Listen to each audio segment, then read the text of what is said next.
আলহামদুলিল্লাহ আমরা আয়া পড়ছি আমগো বাড়িতে মার্চের 30 তারিখে আমগো মামলা কোর্টে ওঠানোর কথা।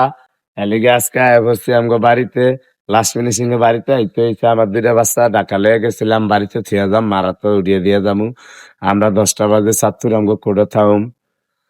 আমগো কোর্টে যেই ঝামেলাটা, এই ঝামেলাটা হয়েছে কি আমগো বাড়ির 4 ভাগের ভিতরে, 4 ভাগের ভিতরে অন্তত 3 ভাগ আমার। 1000-এর ভিতরে 870 মালিক আমি, 200 মালিক হয়েছে আমগো 3 শরিকে। কিন্তু আমার 870-এর ভিতরে দিছে আমারে ওই 3 শরিকে যেটা পাইবো, মানে 200-রও কম। আর আমার যে 800-রও বেশি, সেটা কিন্তু আমগো অন্য পার্টি করতে যাস্ত ভাই, জাত ভাই, হুয়াতো ভাই, হ্যাগত নেই। তা আমার কথা হয়েছে গিয়া যে আমার যে কাগজপাতি থাকেও আমি খাইতারি না, আরেকজনের কাগজপাতি না থাকে হ্যাঁ কেমনে খায়, এরকম একটা বিচার আমার গ্রামে বহুত দিছিলাম। আমি টিও হিসাব খরচ করছিলাম, কিন্তু আমি ওই বিচারটা ভাই না।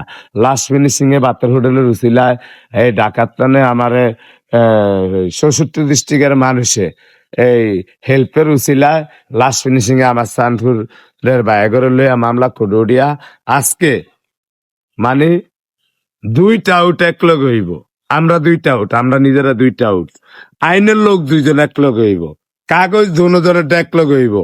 আসলে আমি যে হুন্দার ওই যে হাইলার হুন্দার কালি দিয়া যে কাগজ দিয়া লেখা নিয়ে যেটা দিয়েছি সেটা কি আসলে সত্য, না ইংলিশ কলম দিয়া যেটা লেখা নেয় সেটা সত্য?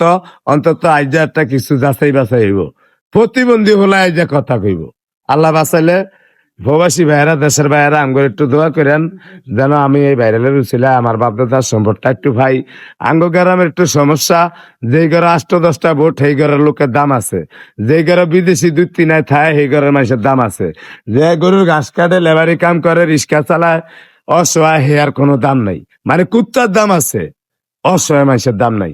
এটা সেই গ্রামে আইছেন আল্লাহ বাঁচাইলে।